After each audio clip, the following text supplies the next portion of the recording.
With the NBA's draft looming on Thursday night, the Utah Jazz can either go with a long shot or play it safe. If they choose, they can select a prospect with boom or bust potential. There will be those on the board. Those who may not be rotation ready from day one, but could be developed into something more down the road. Or, the Jazz could go in another direction and pluck a more polished prospect off the board. There are some who could potentially step into Quin Snyder's rotation rather quickly, but may not have the perceived upside as others. In the crapshoot area usually known as the No. 21 pick, the Jazz are going to have options in what will be a deep and talented draft. But Utah's front office knows both avenues have their rewards and their risks. "I like where we're at," Jazz general manager Dennis Lindsey said. "We think we have a bunch of options at 21. There are athletes that we will have to be patient with. There are athletes that could potentially play. There's a deep pool of talent in this draft, and because of that, we haven't eliminated many players at this point. The Jazz can afford to be a bit choosy because of where they are as a franchise. This past season, they finished 5th in the Western Conference while playing like one of the best teams in the league after the All-Star break. Utah then eliminated the Oklahoma City Thunder in an emotional first-round series that took 6 games, before losing to the Houston Rockets in 5 games in the second round. The Jazz are deep and they are talented. They probably will bring back much of the same cast as last year, a roster that won't need a 4-month acclimation period like this one needed. And they are young. Donovan Mitchell, Dante Exum, Royce O'Neal and Rudy Gobert have yet to hit their primes. Ricky Rubio is just entering his. Joe Ingles, Jay Crowder and Thabo Sefolosha are all savvy veterans. Lindsey and the rest of the front office feel the roster has significant room for internal growth. And Utah's developmental staff has distinguished itself as one of the best in the NBA. So, the Jazz feel they can go a number of different ways with their first-round pick. They generally live by the motto of selecting the best player available, regardless of position. But they feel they can vet the prospects even more, this time around. Those are the conversations we are having right now, Jazz VP of Player Personnel Walt Perrin said. "If we take a guy who is not ready, but he hits on where we think he may hit, the wait would be worth it. The risk is he may not get there, and that's what we have to figure out." Essentially, going the potential route requires the Jazz to do quite a bit of homework. If they selected a player who needs a bit of time to reach his ceiling, the Jazz have to figure out how hard that player wants to work and get better.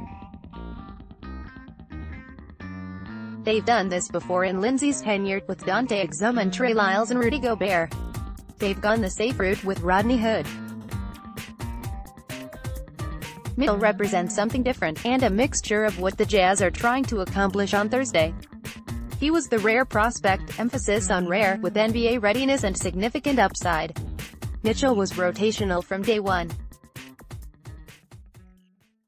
But he also worked tirelessly with Jazz assistant Johnny Bryant in skill development, and was able to significantly improve during the season, which is rare. The Jazz know the chances of drafting another player with Mitchell's impact is minuscule. But ideally, they hope to come away with someone who can play right away and improve as well. "There are a lot of possibilities for us," Lindsey said. "We've just started the decision-making process. We have to make decisions on readiness versus upside. But there are more possibilities than we are used to, from picking in the past around this spot." Grayson Allen, 6'5" shooting guard, Duke strengths, very good athlete who was a 4-year player at Duke. Has been great on the pre-draft workout circuit. Keita Bates-Diop, 6'8" small forward, Ohio State strengths, improved immensely in college. Can play either forward spot. Is a good shooter and defender. Chandler Hutchison, 6'7" shooting guard, Boise State strengths, one of the better scorers in the draft. Can get buckets from all 3 levels, and has nice size for a shooting guard. Jalen Brunson, 6'2" point guard, Villanova strengths, much like his father, Rick. Jalen will probably be a 10-year NBA player. He compares favorably to Toronto point guard Fred VanVleet. Jerome Robinson, 6'5" shooting guard, Boston College strengths, pure scorer who would fit with the Jazz almost perfectly. He started the pre-draft process as a relative unknown. Now, don't be shocked if he is picked in the lottery. Troy Brown, 6'7" shooting guard, Oregon strengths, will be 18 on draft night. Can play and guard 3 positions. Shooting has to get a lot better, but has the potential to be a standout defender. Dante DiVincenzo, 6'5" shooting guard, Villanova strengths, could be the prospect who plays right away, but has upside. Just scratching the surface of his potential. Can play and defend both guard spots.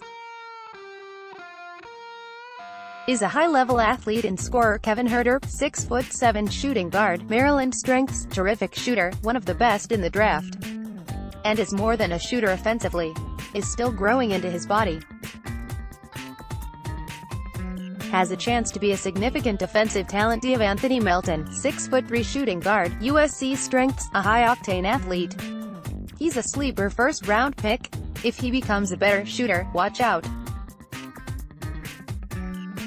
The rest of the skill set is there. Zaire Smith, 6'5" shooting guard, Texas Tech strengths, is perhaps the best athlete in the draft. He's such a good athlete that he may go in the lottery, despite the rest of his game needing a ton of development.